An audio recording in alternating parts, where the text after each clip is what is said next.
What is up, YouTube? So our last video was preparing your mixdown for master, and today we are going to bounce out our masters and what work goes into mastering and how to export it correctly. So as you see, I kind of make like a mastering default project that I set up myself. So it has the master, it has my mixdown or the pre-master, and then I group it for metering so I could check out the metering of them and how it changes. I could just solo each track, and then if I wanted a reference track, I could put that in there. But see how they're all off and I'm just soloing the track to listen?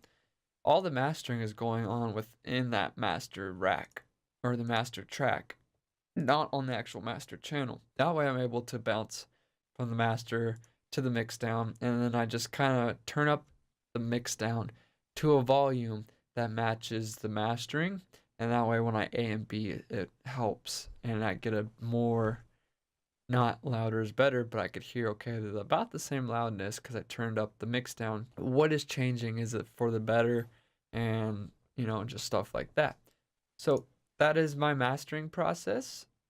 And on the mastering channel, I have all my basic stuff: EQs, more EQs. One of these I don't use, I don't think. Okay, that was weird.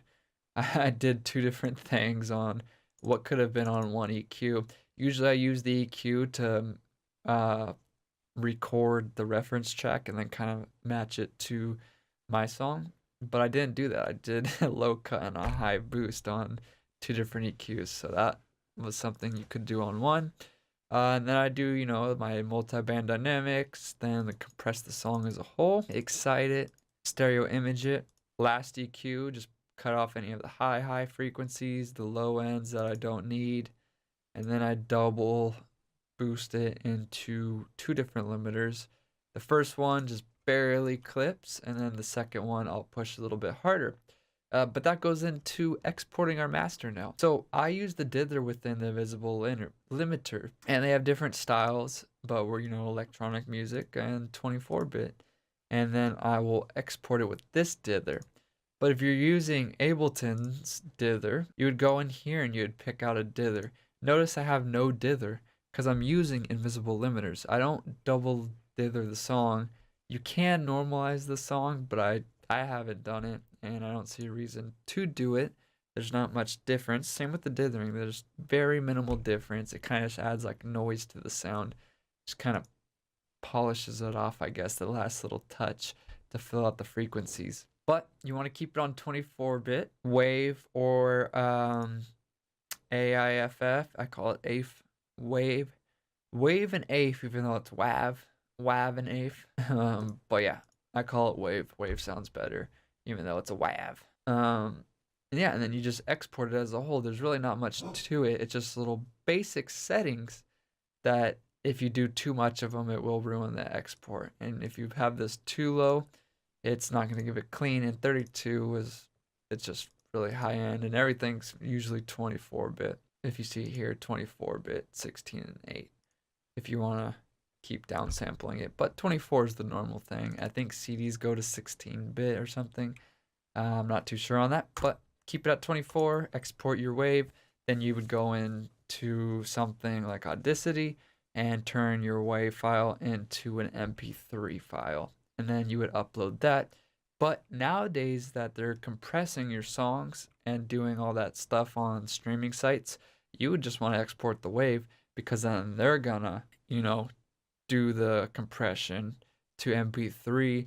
They'll do like auto levels, which also brings us to turning your song up and crushing it to the limiter as hard as possible to get it as loud as possible is really no longer a technique. The loudness war is coming to an end. The last one is YouTube and SoundCloud, and YouTube does some compression. But SoundCloud is the last one where you can notice those loud songs and the quiet songs. But Spotify, they turn it all down. iTunes, they turn it all down, so it's all the same, and it makes sense. Like when you're listening to all your music, you don't want to be, okay, turn this one up. Oh, too loud, blow out my speakers, turn this one down. You want a more consistent volume, and that's what they're doing for us with all that compression and converting and auto leveling the songs. So if you want to look more into that, you guys could Google that and see what Loudness's streaming services take. I think it's around -14 or something on the LU. I keep butchering it. Let me just look it up. The LUFS. It says -11, but let's listen to what the song is actually doing.